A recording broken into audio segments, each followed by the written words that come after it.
जळगावमध्ये थंडीत वाढ झालेली महाबळेश्वरपेक्षा जळगावच्या तापमानात घट झाली। 10.5 अंश सेल्सिअसवर जळगावचं तापमान पोहोचले। थंडीमुळे धुक्याची चादरही सध्या परिसरात पसरलेली पाहायला मिळते। जळगाव जिल्ह्यात दिवसेंदिवस थंडीच्या प्रमाणात प्रचंड वाढ होत चाललेली आहे। हिमालयामध्ये बर्फवृष्टी झाल्यामुळे उत्तर महाराष्ट्रातील प्रचंड तापमानात घट झाल्यामुळे महाबळेश्वरच्या तापमानापेक्षा या ठिकाणी घट उत्तर महाराष्ट्राच्या जळगाव जिल्ह्यात झाल्याचं दिसतंय। 10.5 सेल्सिअसवर तापमान ची घट झालेली आहे।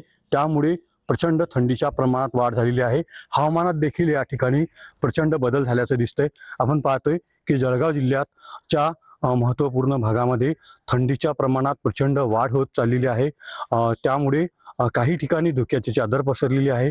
तर या ठिकाणी आपण पाहतोय की कशा प्रकारे हवामानात बदल झालेला आहे। मोठ्या प्रमाणात थंडीचे प्रमाण जळगाव जिल्ह्यात वाढल्याचं पाहायला मिळतंय। कॅमेरा पर्सन मंगेश ढोलेसह रवी गोरे, टीव्ही 9 मराठी, जळगाव।